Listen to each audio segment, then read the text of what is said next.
Well, it's an interesting story, to be sure. One that we've probably heard or think that we've heard time and time again. This one of the Magi, sometimes we refer to them a lot as the three wise men that come in from the east to see Jesus. I've told this story before that I had a friend of mine whose father was a Lutheran minister, and he hated the fact that the nativity scene always had the three wise men there because he says, no, traditionally they came from long distances, and so he would pick up those three wise men and carry them over to the kitchen. But every day, on January 6th, when we celebrate Epiphany, he would make a big deal about bringing those wise men back and say, now we can put them at the nativity scene and properly display them there. And then 6 hours later, they would pack it up with the rest of their Christmas decorations and put it all away. It's really interesting because there's a lot of things, I think, that go along with this account that we're not completely familiar with, that we think we know, but we really don't.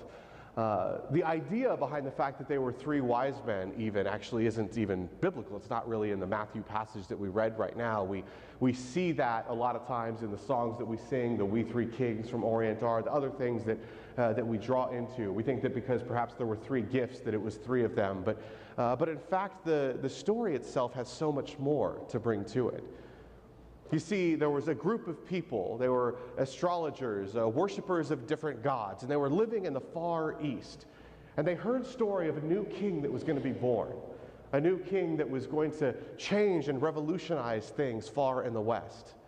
And they decided, we need to go and pay homage to this king. We need to go and see this king for ourselves.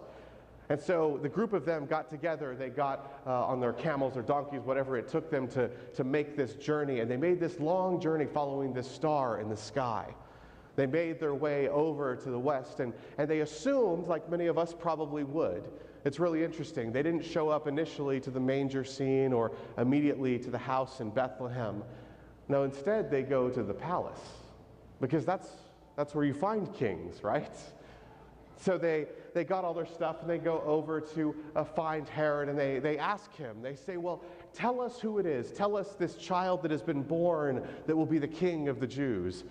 And you can imagine how well this sat with Herod, whose job it was to make sure that people fell in line and followed the commands and the orders of Caesar Augustus. A little bit worried, he went back with his scribes and said, who is it that they're talking about? What is this star that they've been following? And he finds out what it is and begins to undergird a bunch of plans to see what's going to happen. And he goes back to the men and he says, well, we don't know where he is. Maybe you guys can go look for him. And when you find him, come back and tell us so that we can go and worship him too. And so the astrologers, these foreign kings, they grab all of their stuff and they go continuing in search of this child. They search continually for more and more days, and they finally show up and they find this place where the star stops above this small house in Bethlehem. And they go in and they find Mary and Joseph and the baby there. And they know instinctively, they're excited because they see something greater here, something amazing happening in their midst. And so they come to bow down and to worship, and they come to bring their gifts. The gifts of gold and frankincense and myrrh. Now these gifts were actually given in large part because they thought that this was royalty. In fact, the gifts of gold and frankincense and myrrh were given oftentimes to great royal leaders, great people of phenomenal renown. These same three gifts were given by King Seleucus to Apollo in the temple at 243 BC. And so the gifts that were brought with the intent and the purpose and the origin to be given to a king who has a palace and a crown and big wonderful things all around him, but that's not what was there. I find that so interesting, because isn't that the way that God seems to work in each one of our lives? The places where we think God is going to be is not really the places where God ends up really being. God ends up showing up in the smaller street sides, in the unexpected people, in the faces of those that we aren't really sure that we were going to expect to find. That's where God seems to find himself over and over again. But time and again, we show up to the palace. We show up to King Herod's place going, well, this is where the king should be. This is where royalty lies. And time and again, God reminds us that no, this isn't the place where that is found. That God is found in a manger, in a small house, to a peasant man and a woman living their lives, ordinary and mundane. In our house, a previous pastor that I worked under, she gave us this idea when she had her kids that were very young, and she told them that when they wrote their letters to Santa for gifts that they wanted, that they would write down what are 3 big gifts that they really wanted. And so we try to carry that tradition with our kids, and we told them as they wrote their letters this year, what are 3 big gifts that you want and 3 small gifts? Write those down, and we'll make sure that we mail those off. And my son, when I first proclaimed that, he said, only 3? And I said, well, Jesus only got 3 gifts, so, I mean, that's only fair. Do you think that you're better than Jesus? And he says, well, Jesus got gold. And I said, okay, fair enough. But you see, the gold that they used was for something different. The gold that they received, and I passed this along to Ethan, I said they received the gold and they used it because they had to escape to Egypt.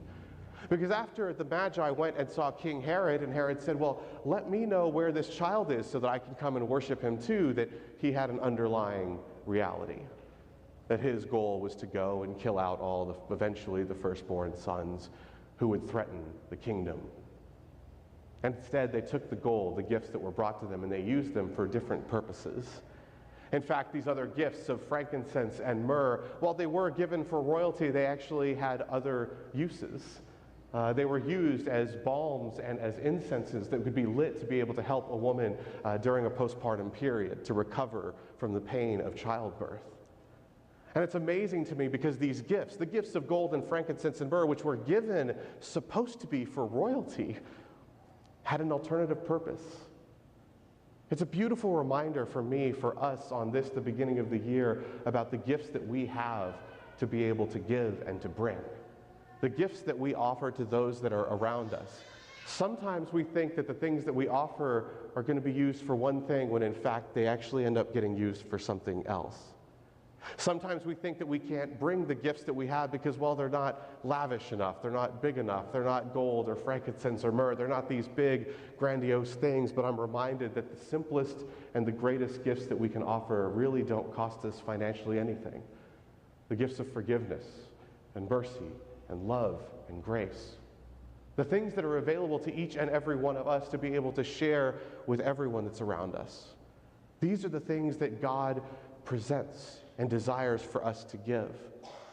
And that while we might think that they're not much, or we might think that they're inadequate, or we might give them with alternative purposes, that the Spirit of God moves in incredible and amazing ways that allows us to use these gifts for the kingdom of God. So my prayer and my question for you as we start this new year is this, is what gifts do you have to bring for a new child this year? What gifts do you have to bring? And perhaps it's something bigger that you have, perhaps it's something smaller, perhaps it's something that you didn't even think was really a gift. But truly, in the Spirit of God, it can be used to enhance the kingdom of God in greater ways. Even just like a little spray of water on a window that with time and effort manages to make things all new again. May those be the gifts that we bring to one another this year. The gifts that we remember, the gifts that we share, and in doing so, to bring the kingdom of God on earth to life as well. To him be the honor, glory, dominion, and power now and forevermore. Amen.